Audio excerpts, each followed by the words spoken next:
What does your marketing look like today, Charles? Right now, since I've transitioned over to doing you guys' business model, I completely just dim down the amount of marketing I really do. You've been in this business for 10 months. What advice do you have for someone looking to get into this business? Take in some information and right away, please start executing. It's actually a lot more simple than you really think it is. What's one trait or skill, the most important thing that someone should have if they're looking to come into this business? Consistency. It's just consistency. The more consistent I am, the more deals I do. All right, everybody, welcome back. Today, I am joined by Charles Mcewan. Charles, welcome to the show. Hey, how's it going, Ron? It's going well. I'm excited to do this. I'm excited to hear more about your story. I've been, feel like those Friday lunch and learns, we've been going back and forth a lot, hearing about your deals. Let's just start, and we always start this with new people, with people who are first time on the podcast. Like, what's your experience in land? How'd you get into land? So initially, I started out wholesaling. I was wholesaling houses for probably a year before I transitioned over to land.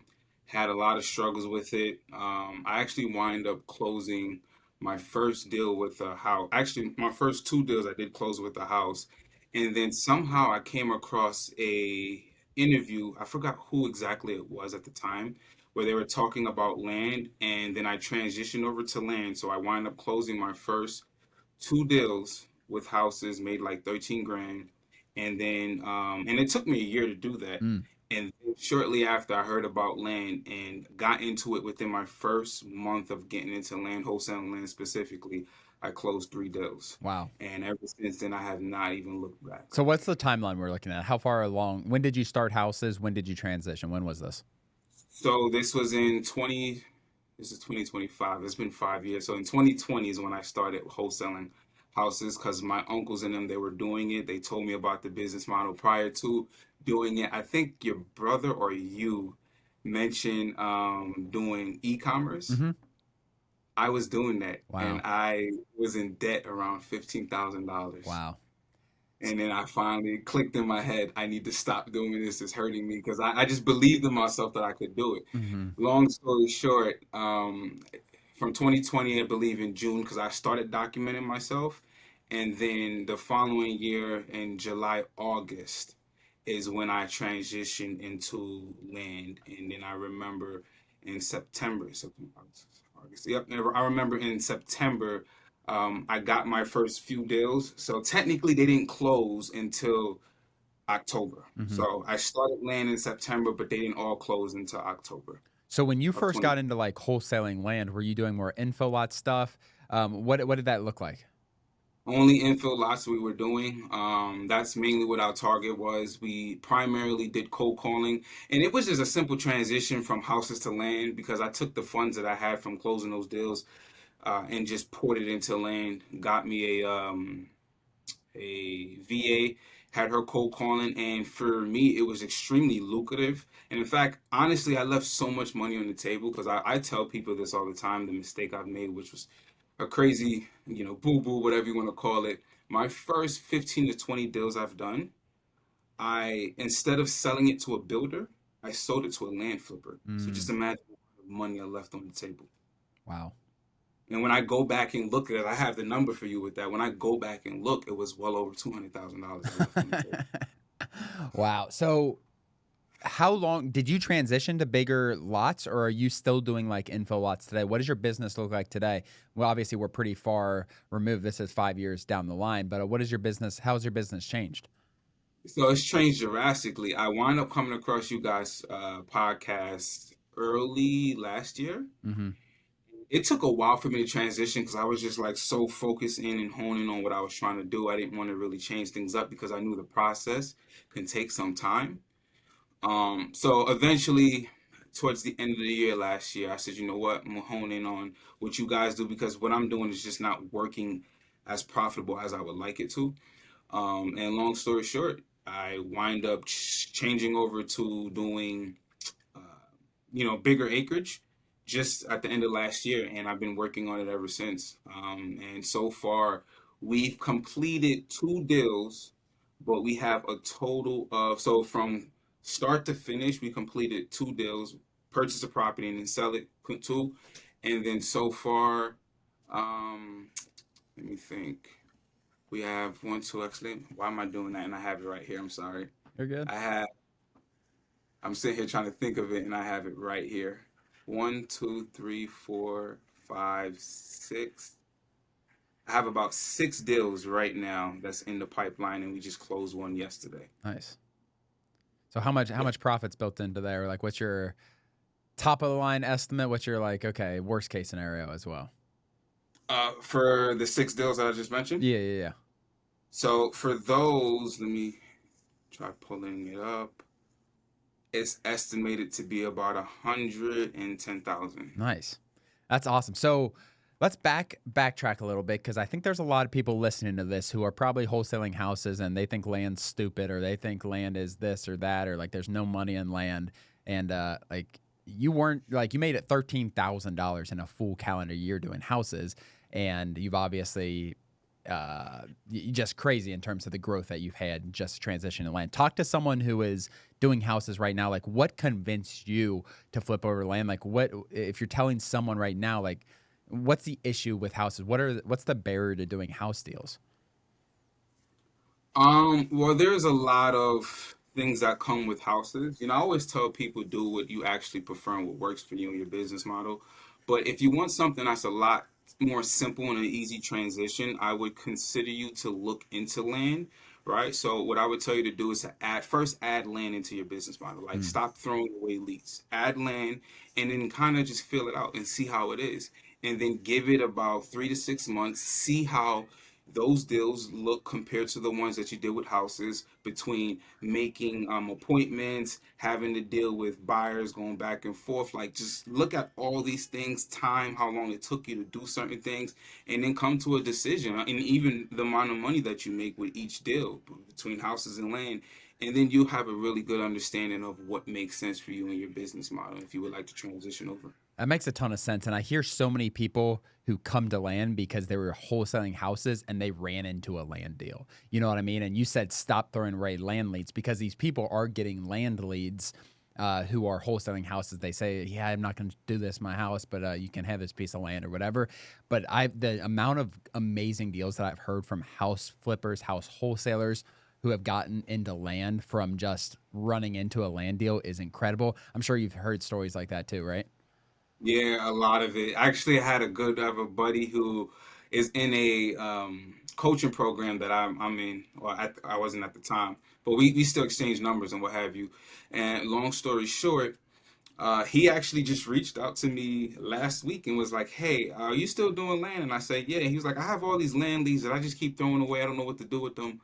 So to answer to your point, now we're working on those deals together and we're figuring something out. And he was potentially gonna walk away from a deal that he could have made 40 to 50 thousand dollars on. It's insane. Like, yeah, it's crazy. You get land deals from targeting houses. Maybe you get house deals from targeting land. I don't know. But yeah, it's wild how often that is like. And your buddy, I guarantee your buddy 12 months from now is going to only be doing land. You know what I mean? Like it's just going to be a natural transition. Like this doesn't make sense. Like you made $13,000 in a full year. Um, what does your marketing look like today, Charles? So right now, it's funny you asked me that. Right now, since I've transitioned over to doing you guys' business model, I completely just dim down the amount of marketing I really do. So we only do SMS, but what we do is we focus specifically on quality of leads. So I was always trying to like scale up my business, and I that's a whole story. But prior to doing what I'm doing now, or at least in the position I am now, I've always tried to scale things up as fast as possible. It never worked out for me, and I always realized once I slow things down and get myself in a good momentum, like I'm just always getting deals literally. So I said, you know what?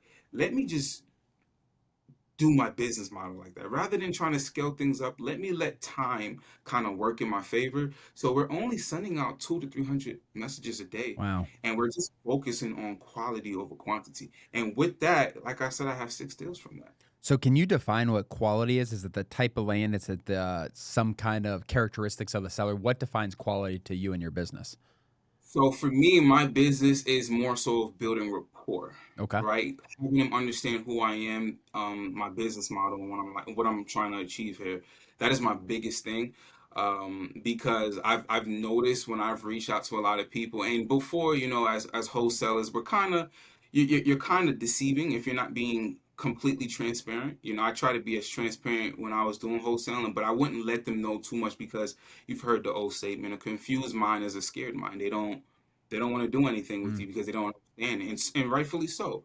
So I transitioned over to just being honest, being authentically honest in my business model, what I'm trying to achieve here, what I can and I can't do. So sometimes when I make an offer, I let them know like, hey, look, no harm in it's just business. There's no harm. I'm not trying to offend you, but as a business, like I can't purchase it at this price. And in order for me to purchase it, I need to be at this price. But guess what? If you don't want to do it, I have another solution. And the solution is partnering up with you guys the same way you guys show in your program, and that's an option that a lot of people do take into consideration. I actually have four of those that we're working on.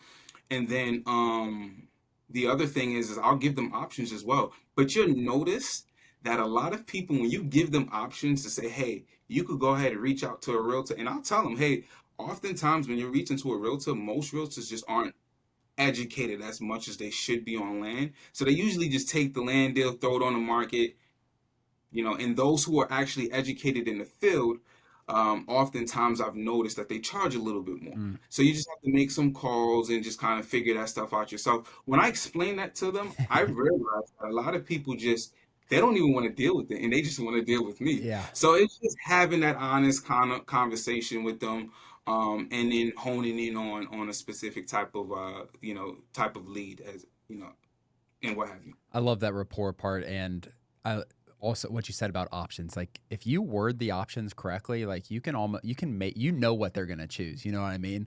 Our very first deal we did, the land had trash all over it, it had tires all over it, and I think we offered $12,000, and we just told the seller like, unfortunately with this trash, like we can't do $12,000. There's no way. I'm like, but like we'll get you $12,000. All you got to do is clean up the trash. You just got to clean it up.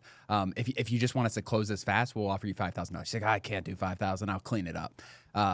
24 hours later, he calls us back. He's like, yeah, I'm not cleaning it up. I'll take the $5,000. They are going to, giving options is a great thing because they think if you like both options also, because I was fine with $12,000 and that trash cleaned up. You give a double close option, you give a fast cash off it option. Like that is so important. I'm sure that's what you're doing in your business. Is that what you're talking about, double close, when you're talking about partnering with the Yes, yes, sellers? sorry. Okay. I couldn't think of it. It was double closing. Okay. Yes, yes. So you got four of those too, like that you're under contract on?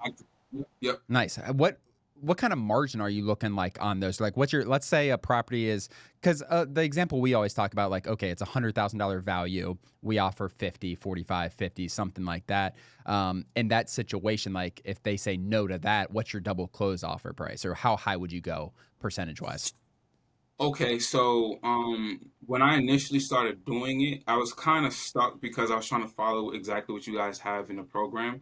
But I've realized, I said, okay, if I'm offering half of the market value, which is 40 to 50,000 on a $100,000 property, and then the goal is to try to turn around and sell it faster, I was like, I can offer all the way up to 75%. But then I Yeah. quickly realized I'm cutting myself too tight, because if I'm trying to put it on the market for 95 to be the first person to get a sale, my margin is just after closing costs, Realtor. expenses. Yep. Yeah, so I'm willing to go up to 65, maybe 70%. Got it. And as long as I have that cushion, I'm considering, I'm taking that factor into consideration. It is double close, like it is so valuable, and I still see people not pitching it enough, to be honest with you. Like having that option in there, it shouldn't be like your first thing, like just throwing it out there. Some people do target high ticket double closing, and that's their entire business.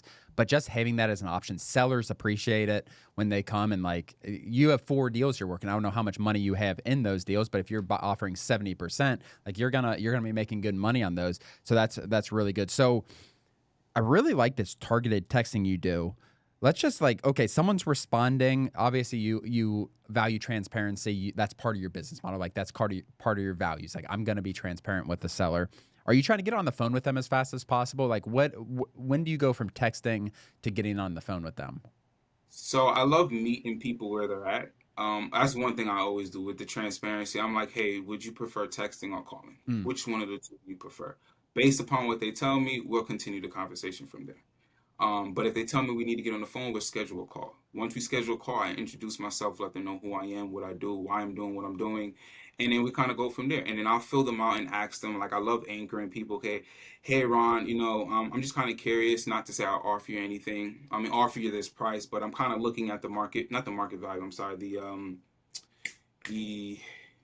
the land value or the assessment value. And it shows, let's just say the land is worth 50,000. It shows that it's worth 15,000.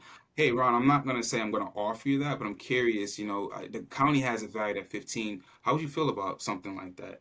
And based on a response, that tells me where I would really need to be. And then from there, we'll just kind of work the lead. So you are getting a number out there, not that it's your offer price. You're getting a number just out there before you've asked them anything about what they're interested in selling for, correct?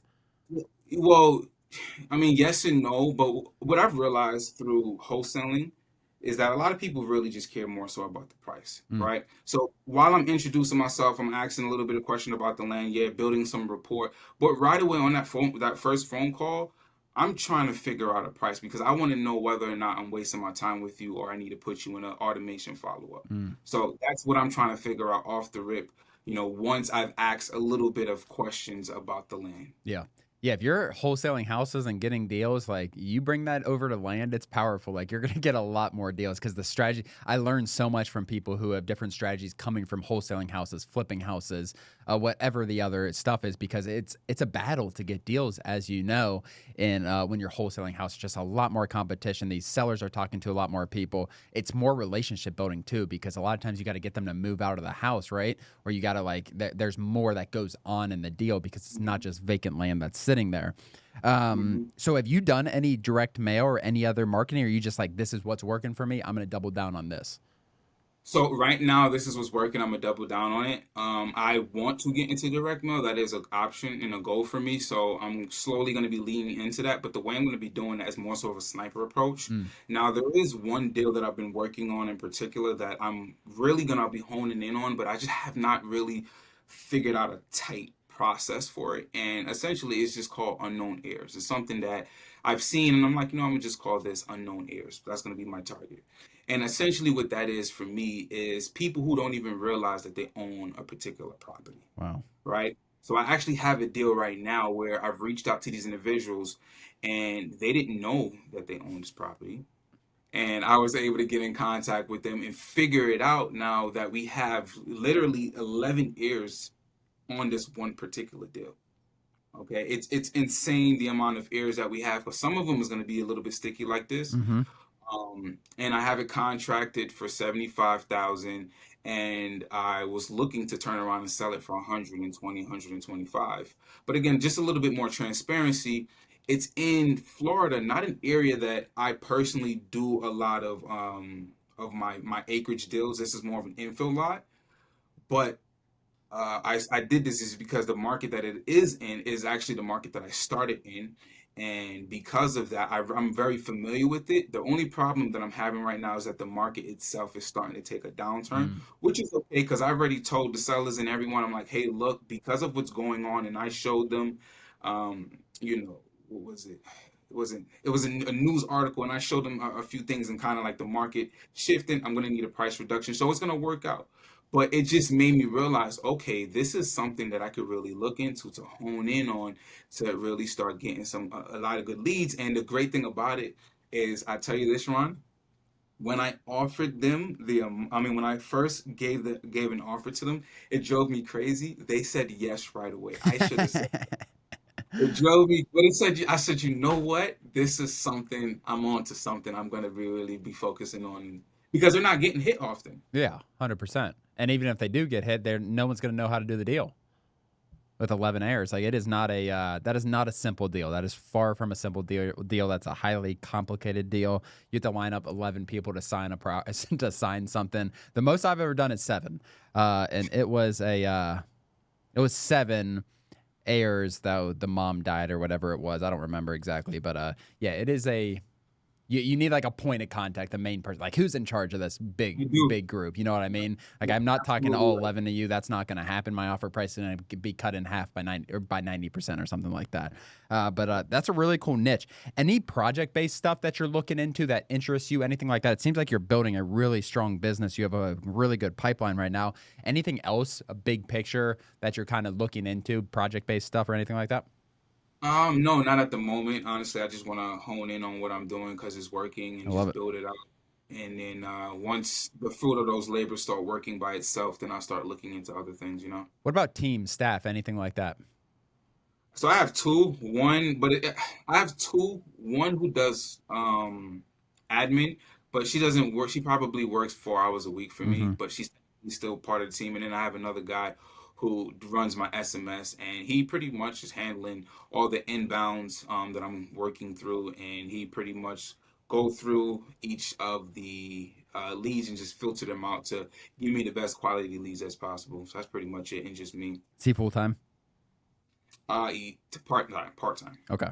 Nice. So 200 to 300 texts per day. Real quick, guys, before we get back to the episode, if you're looking to get into land flipping, get your first land deal. We have helped so many people with our one-on-one coaching. If you guys want to schedule a call, learn more, hit the link below, landinvestingonline.com/consultations, schedule a call, and we'll help you out. So what are you seeing as far as like when you're doing this more targeted approach, you're sending whatever, 6 to 9,000 texts per month, essentially, with this 200 to 300 a day. What are you seeing in terms of returns, in terms of deal volume? Are you going to deal a month, 2 deals a month? What does that look like? How many contracts?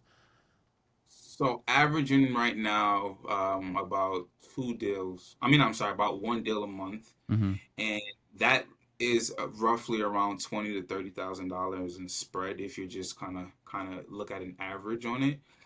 But we have to also consider the fact. So although I am technically sending out 200 to 300 messages a day, we still have messages that's being followed up in the Yep. pipeline. So we have to take that into consideration because those people are still being hit from yesterday, which are, who have not responded to us. So, yep, that's pretty much it. How long have you been on this plan as far as this marketing plan? Is it new? Is it longer? This is newer. So actually, I started doing this, would it be in October? Around July, I transitioned into this. that's more than a lot of people stick to something. A lot of people like, all right, change from texting to mail to cold calling to remote to ringless voicemail. So yeah, credit to you for sticking to it. And like, I think as you scale up, do you think 1 deal a month for that volume, or do you think there's other meat on the bones there? Do you think like that's 8,000 text messages, whatever it is? Is that a pretty reasonable amount of deals, or do you think there's more meat on the bones there? There's definitely more meat on the bones than I know I'm missing out on, but I'm just doing what works for me, Yeah. Ron, honestly. I'm not caring about what anybody else got going on in their business. I'm just focused on my business, my goals, my vision, what I Mm, have for myself, and then slow. Because as I said it to you before, I've tried scaling 3 times before, and it all failed. yeah. So I said I have to try something different because I know I can make this work. And to answer your point about not switching marketings, for the longest I was always doing cold calling, and I could never ever figure out text messages because I seen so much people doing land with text, couldn't figure it out. I didn't know what they were doing, and eventually I just figured out my own process Yeah. and was able to start really working things through. So I'm sticking with that pretty much. Credit to you for blocking out the noise. So, are you A/B testing? I know a lot of people talk about A/B testing text messages, intro stuff like that, or have you are you doing that consistently? Or are you doing it once? What does that look like as far as testing out different intro text messages, anything like that?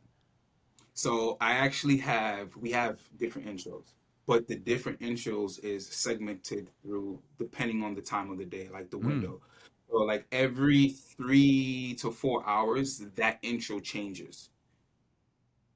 wow. Make sense? Yeah. See, so that's how it is. So, but what it is, so we're actually just going for 3 to 4 hours, and for those 3 hours, 3 to 4 hours, so it's technically 3 hours of messages that's going out. And for those 3 hours, there's a different intro each hour. And then the fourth hour, he's actually just cleaning up and trying to make sure that he's caught up Yeah. with everything that was in the pipeline or in the system. I interviewed someone. This is an intriguing conversation. I interviewed someone. I don't know. It might have been I have no clue, honestly. Maybe a year ago, for all I know. And he was amazing at like blocking out the noise. And it reminds me a lot of you. Like you just block out all the noise. And I remember the conversation with him. He's like, I'm doing 3 deals a month. I don't know if this is good. I'm like, dude, you're doing amazing. Like you've only been in this business for like 6 months, and you're doing amazing. Reminds me a lot of you in terms of just blocking out the noise. I don't think you realize like how well you're doing in this business, how valuable it is to just like stick to your processes. But let's look ahead here, Charles. Actually, first, before we look ahead, let's talk a little bit. You talked about failing to scale up. Did you try to hire people? Was that failing with just scaling up the text messages? What did that look like? Because I think this is going to be really helpful, because sometimes it is not. Scaling up might just become being more efficient. And that's what you're doing right now. You're scaling without even knowing it. You're scaling with not volume. You're scaling by being more efficient, by being targeted, everything like that. But talk about those 3 times. That's a lot. 3 times you failed to scale up. I assume that was with volume or with people. So it was a mixture. It was first volume, then it was people, and then it was a mixture of both, Yeah. right? So it was volume, and then I quickly realized, all right, I need to hire more people. Okay. So we had to cut back. I then hired more people, started adding more in there, and I'm like, okay, it's either my processes and system is just not the best, or I'm just not the best manager or business owner. I didn't know. So then I'm like, all right, let me hone in on everything. Let me get the systems, the process, the SOPs, figured all that stuff out, because this was like my only second business that I ever really explored besides e-commerce. Mm-hmm. So I'm ignorant to the fact, obviously I'm in certain groups and learning, but I'm just a lot of us, especially when we're wholesaling, most people might not even agree. I mean, not agree, but may not. Well, it could be agree, but a lot of times when people are wholesaling, they're hustling. They're not even really creating a business. They're Yeah. trying to get to the next deal. They're not looking at every single thing that's going on in the business. And I was unfortunately in that mix. So I quickly realized, I said, let me actually start honing in on processes. I was asking people a lot of questions, figuring things out. I finally figured it out as I started scaling, or at least I thought I was scaling. I realized the volume was just too much, because we was literally sending out 1,000 messages a day, and I could not handle that. It was insane. I was like, it was just so overwhelming, to where like my pipeline, I remember this so much. My pipeline, my conversation tab, because I use Flow Fusion. Just in that tab, one day it was like 359 messages, I remember. We Goodness. had messages going out again for the day. I was just like, oh my gosh, I can't do this. So we wind up catching up on that, and I just dialed everything down. I'm like, this is not efficient for me, and it's just not healthy for me. So I'm just doing what my strength is. I realize, I'm like, let me just focus on my strength. And my strength was calmness, was just figuring out a simple process that I've been working on. Every time I take things back, my deals is just a lot better and a lot Mm. more efficient. So I'm like, I'll just do it that way from now on. It's not the wrong way. And a lot of people, unfortunately, and people listening to this will still make the same exact mistake. Some people look at it as a flex of having a lot of employees, sending a lot of marketing. Like I'm trying to make we're all trying to make a buck. And like our sales team at its top was 8 people. Today it is 2 people, and we're making more money than we do with 8. Our marketing is less, everything is less. Like becoming efficient with the people you have, with the marketing you have, is so valuable. You want to talk about stress? Talk about overhead. Like you start talking about you sending 30 text messages a month. You have, I don't know, like your marketing expenses getting $3, $4, $5,000 probably with data, everything like that. Like it's not cheap. Skip tracing, all these different things. Then you have overhead of people. Then you're like, I'm wasting so many deals. I'm just wasting text messages. So it is a important lesson. Unfortunately, it is a lesson that a lot of people have to learn by going through exactly what you did. But credit to you for obviously like realizing like this isn't for me. And unfortunately, sometimes people have to get fired, people have to get let go. But that's just the health of the business. Like you got to do what's best for your business, and you definitely did that. But let's look forward to 2026. What does that look like? Is it just? And I feel like you might just say like it's doing the same thing, trying to work every lead. Is that what we're talking about? Yeah, so pretty much, because this was technically my first year into transitioning over to you guys' business model, I said, all right, let me go ahead and start really honing in on this process a little bit more. I am still working, by the way. I'm doing a 1099. And that was another thing, Ron, I'll be very transparent about. Uh, at one point when I was scaling up my business in 2021, I made good money, so I was actually living off the money that I was making in my business and taking care of my bills. I have kids now. I can't do that. It doesn't make sense if the business is not really in a position to do that. So I said, all right, how can I scale my business and continue to do what I'm doing and take care of my family? So I said, let me get a 1099, which I am doing right now. That I don't have to worry about nothing as far as my business expenses and allow the business to just work in itself and just, scale itself up. So that's what I've been doing. So next year would actually be my first full year with what I'm doing, my job that I'm doing now and running this business, or at least this business model. So I'm like, let me just go ahead and just keep things as it is and just continue Yeah. working to see where it goes. Are you a goal setter? Like, what do you have any goals in mind for 2026? I have not looked specifically into that. The only thing I have set for myself is making $300,000. I love it. So, when did you actually get started, like in our business model and our program? I think we kind of skipped over that earlier. When did you actually get started? So I went ahead and made sure I purchased you guys' program last year, December 31st, so I could get that tax write-off. From there, it took probably like 2 months to just really intake the information and start executing. But once I took in the information, I just started going because Mm, it was fairly simple. The transition for me, it was more so just a different target. mm. That's all it was. And since doing it, and I think the reason too, Ron, I'll be honest, why I'm able to do 200 messages, 2 to 300 messages a day is because there's not a lot of people really doing this business model as much as they're doing wholesaling land. So these people are not getting hit as often. I think that's part of the reason why I'm able to be successful so far with it. It's also you'd be surprised like how many businesses or how many students we come in and who have done this business and I like look at their texting stuff and like they're just not responding to leads. Like maybe because they're sending too many like there's a lot of people there people are getting hit for sure. Like there's sellers are getting hit with text messages, but like there are very few people that are responsive, that respect the seller's time, that actually try to make deals, that try to have solutions for sellers and like really work for the sellers and make things happen for the sellers.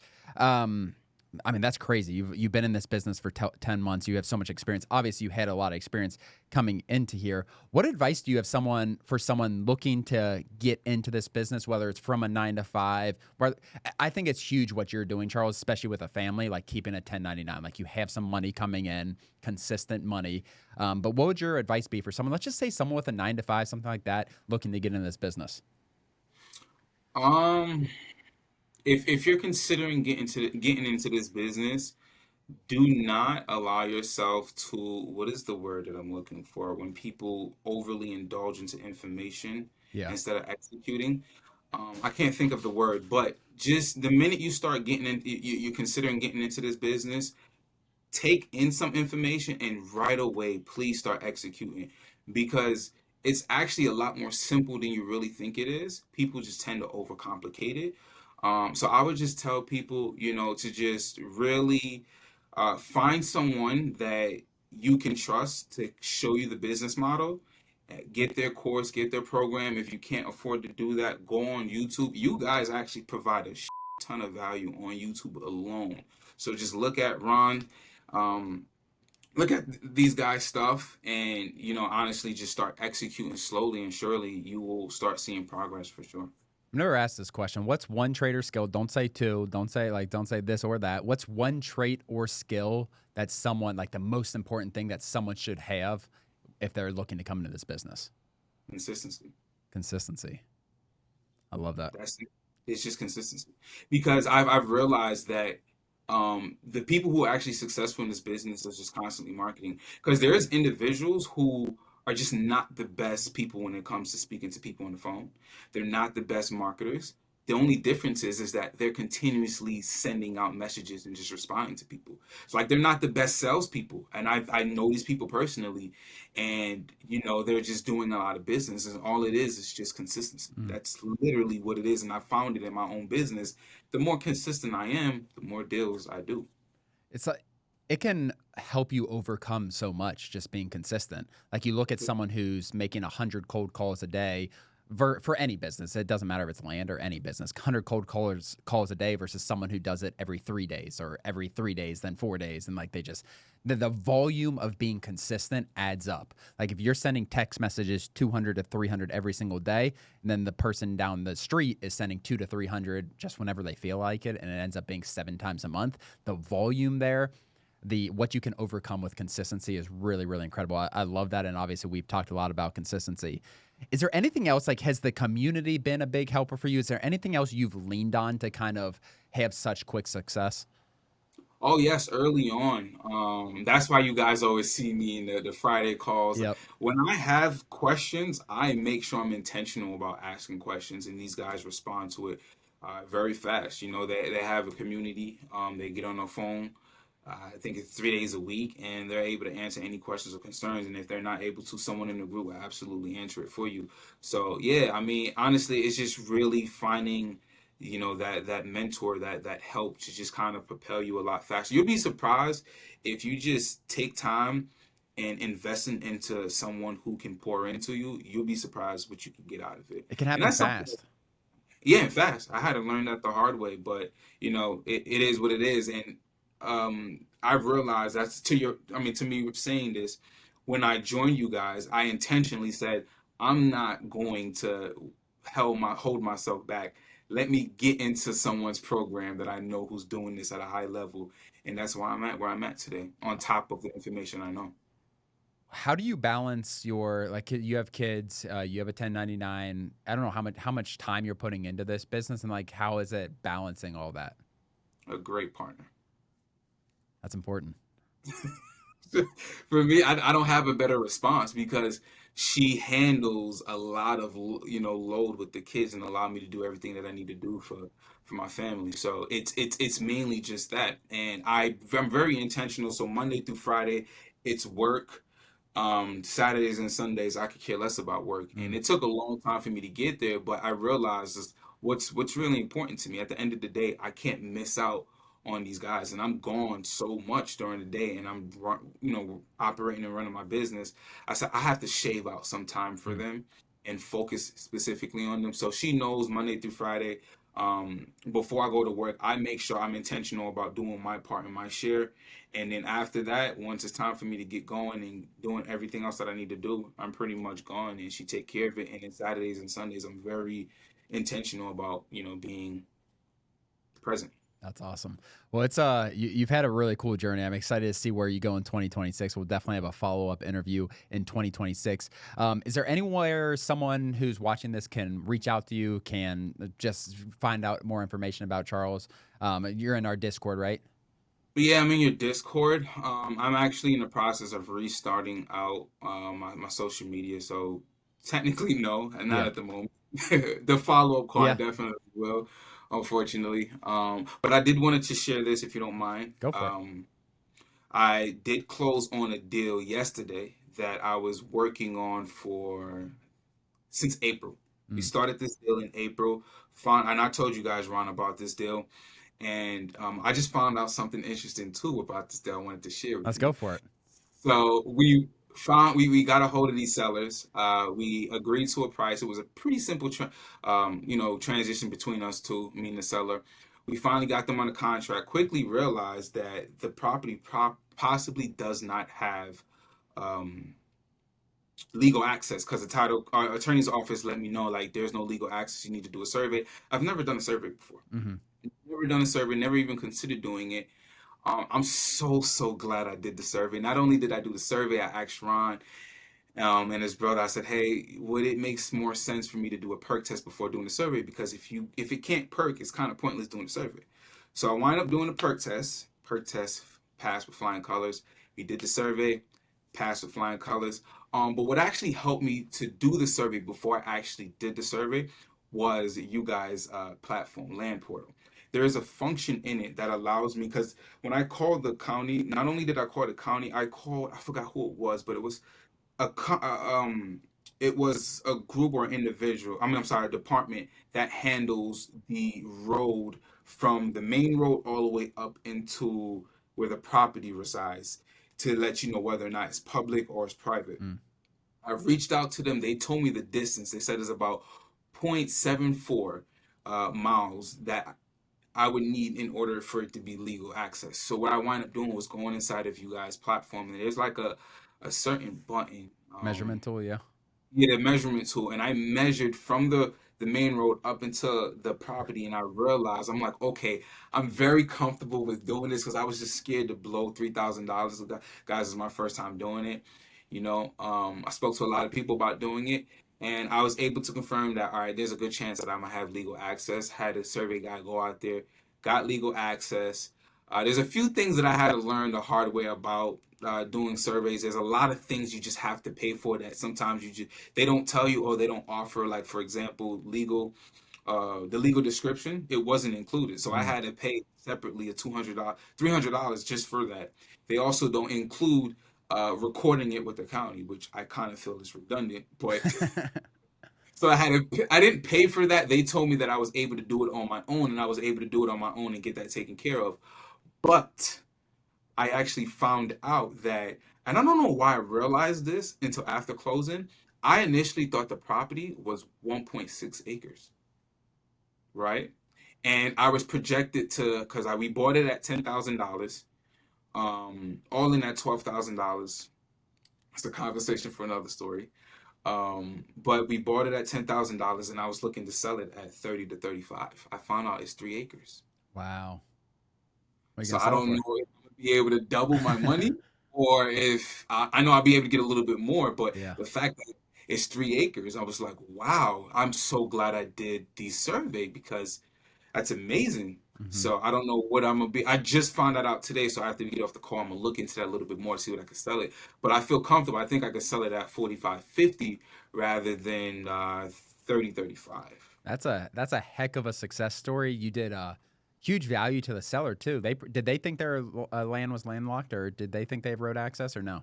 They thought it was landlocked, and they were extremely grateful of the fact that I took my time and did all of this because they didn't want to do it. That's a 6 months deal, guys. Like it is. That's incredible. Like that's a 6 month deal. You put some risk in it in terms of paying $3,000 for a survey. If that didn't have access, it didn't have access, and you're probably not buying that, I assume. But yeah, you did the right. Like it's not like doing a survey on every property without legal that you don't think has legal access. But when and I told you, I'm almost sure I told you, like I'm pretty sure this property has legal access. I kept on saying, like, I don't know where it is, but this property has legal. I'm very confident it does. And I remember saying that about that property in particular. But that is amazing, and you got 2 acre and a half extra from this property as well. Yeah, I mean, from your numbers, it sounds like a 45. It sounds like a buy for 12, sell for $50,000. That's not too bad, huh? Not too bad. That's awesome. That's a great way to finish the year out. Charles, I really, really appreciate you coming on today. This was a pleasure hearing your story. It's crazy what you've done in under a year, 10 months in this business model. I look forward to seeing all your success next year, and we'll see you guys next time.